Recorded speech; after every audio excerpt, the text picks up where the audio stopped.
Ladies and gentlemen, I'm a very proud man, and I'm called Cameron Mackintosh. And for all of us, this has been the most emotional occasion, I can't tell you. And it takes me back to another very emotional night, which was exactly 10 years ago at the Royal Shakespeare's Barbican Theatre. We'd had a very long rehearsal period and an extremely hectic preview period. And we opened, and the night it opened, something magic happened with the show, and it went out of our hands. And I remember in the second act, creeping back into the director's box at the back of the Barbican, and I slunk into the box to watch the barricade scene unfold. And the show was so much more than I ever dreamed when I listened to the original French concept album, that out of sheer relief and just emotion, I just burst into tears and grabbed the hand of the only other person that was in the box, who was designer John Napier. Luckily for me, John realized that I was being artistic, not familiar. Otherwise, I probably wouldn't have survived the evening.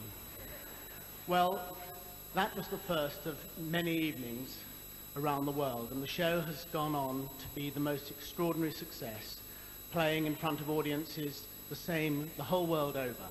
It's been seen by over 40 million people in 25 million countries, not yet.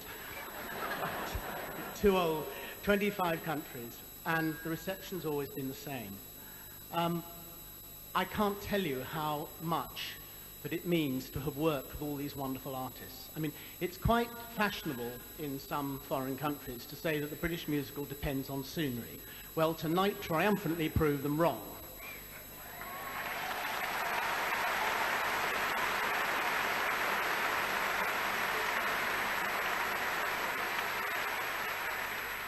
The musical theatre's always depended on talent, and I'm pretty sure I'm safe in saying that I will never ever stand on the same stage with so many talented people as I have tonight. Thank you.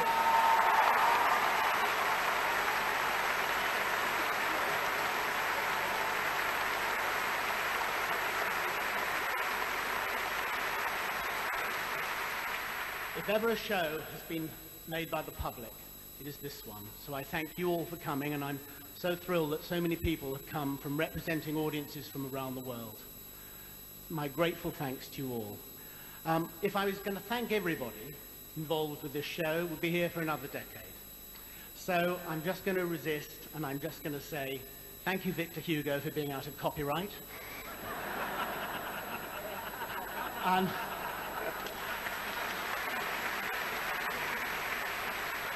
thank you, John Cameron, for your wonderful, thrilling orchestration.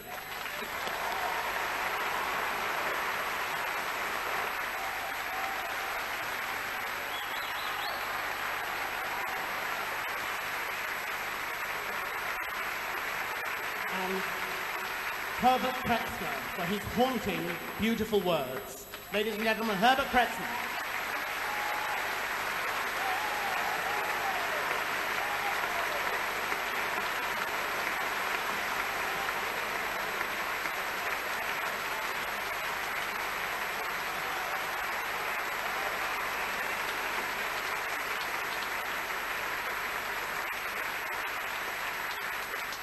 No production could have had a more brilliant creative team. Designers David Hersey, John Napier, Andy Neofitu, and Andrew Bruce surpassed themselves with this production. And under the inspired direction of John Caird and Trevor Nunn, they have given one of the great classic stagings to the British theatre.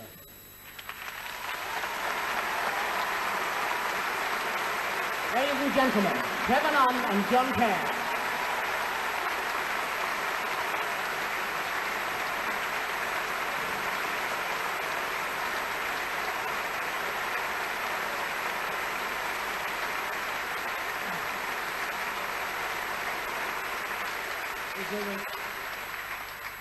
I think if I just blundered in here from outside without knowing what was going on, I'd imagine I was witnessing the end of yet another successful Labour Party conference. Or just possibly the overreaction of producers about to present Cameron Mackintosh's This Is Your Life. As Cameron has just mentioned, 10 years ago, the show started under the banner of the Royal Shakespeare Company. And at that time, it was scurrilously and cruelly suggested that the Royal Shakespeare Company had been relegated to the sidelines and weren't going to be involved in the future of the show. So 10 years on, it gives me gigantic pleasure to be able to say publicly that the Royal Shakespeare Company has benefited to the tune of more than £10 million during that period.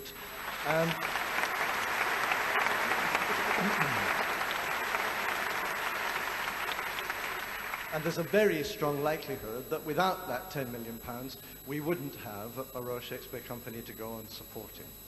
So for that and for the countless other pleasures that this show has given me, I thank everybody on this stage tonight. Thank you.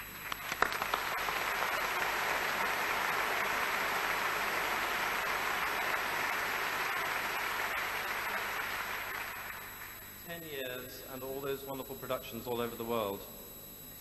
Trevor and I would like to give a great vote of thanks for all our wonderful associate directors all over the world who put the show on our behalf, but especially Richard J. Alexander in America for all the productions he's done there, and the great Ken Caswell.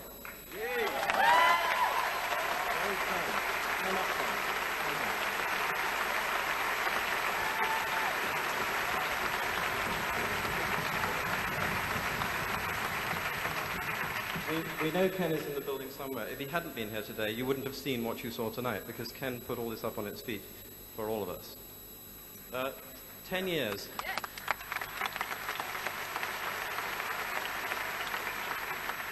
10 years on, and as Cameron says, one of the great privileges of working on Les Miserables all over the world is the extraordinary number of friends we've all made. And it would have been lovely if they had all been able to come here tonight.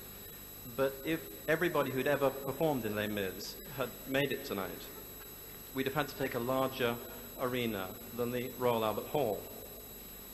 So Trevor and I have decided that we're going to extend an invitation to all of them on Cameron's behalf. Cameron doesn't know about this yet. It's going to be a bit of a shock to him. But, and you're all invited too. And the date will be the 8th of October, 2005. For the 20th anniversary of Les Miserables in Wembley Stadium.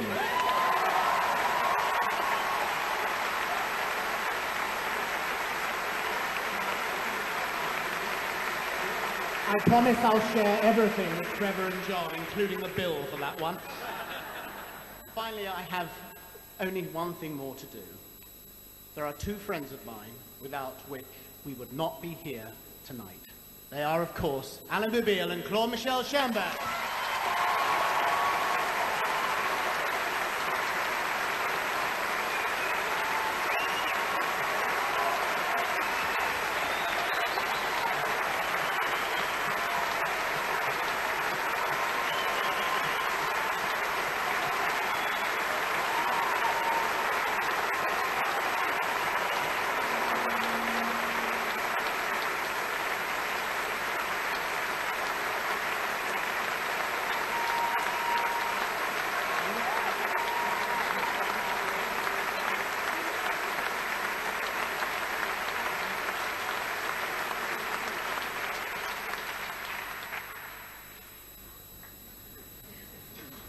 What an evening.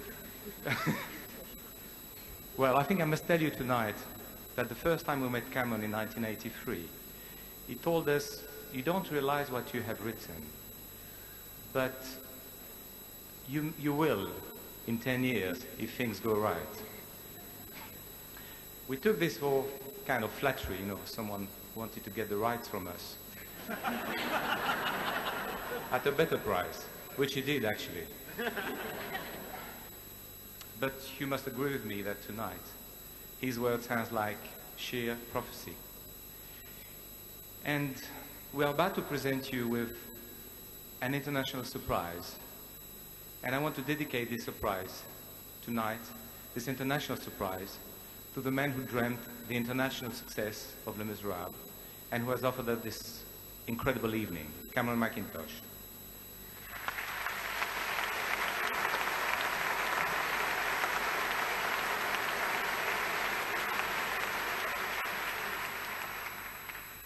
One day I have to face the fact that I have to write the finale of Act One. It was a nightmare.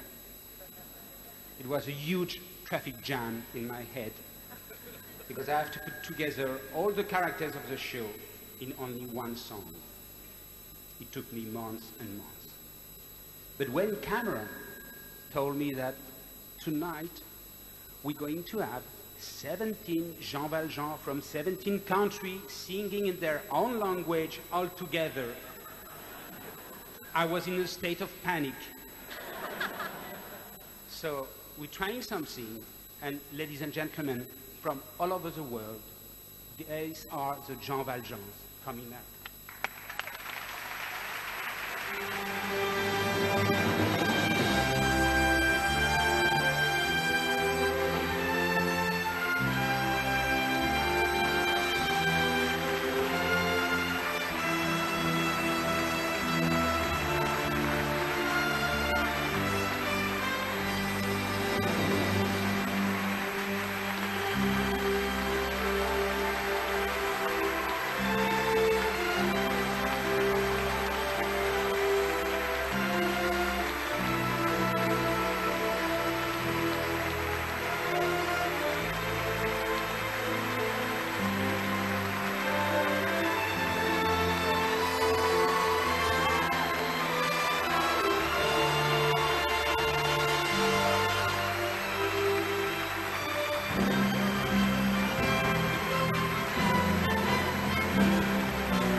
Do you hear the people singing the song of angry men? It is the music of a people who will not be slaves again. When the beating of your heart echoes the beating of a drum, there is a life about to start when tomorrow comes. À la volonté du peuple et à la santé du progrès. Das ist die Symphonie von Menschen, die nicht länger Sklaven sind. あなたに熱い命が始まる。明日が来た時そうさすが。Als emellik, hogyha kell, kiállsz, de értünk sarcunk ért. Ifrån vår barrikad så kan man se ett framtidsland. Så kom med och slåss, du ska kämpa med oss om du kan. Będziesz słuch, to śpiewa lud, co nie chce żyć w niewoli znów. Al die mensen die verdommen om nog langer slaaf te zijn. When the beating of your heart echoes the beating of the drums, there is a life about to start when tomorrow comes.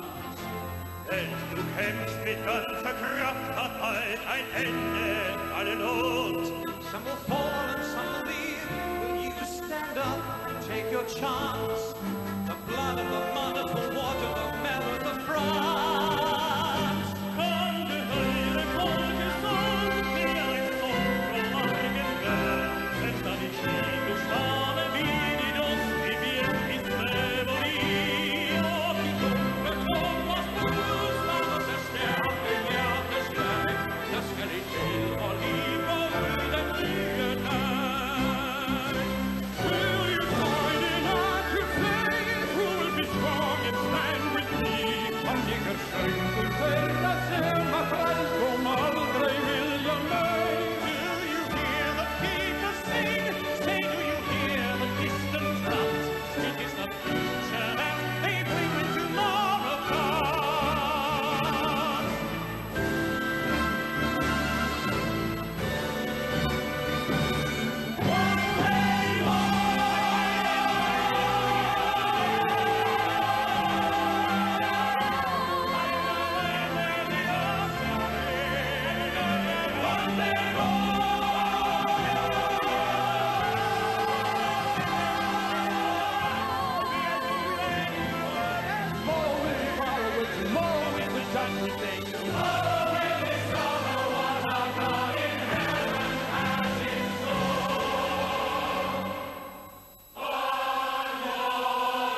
Thank you.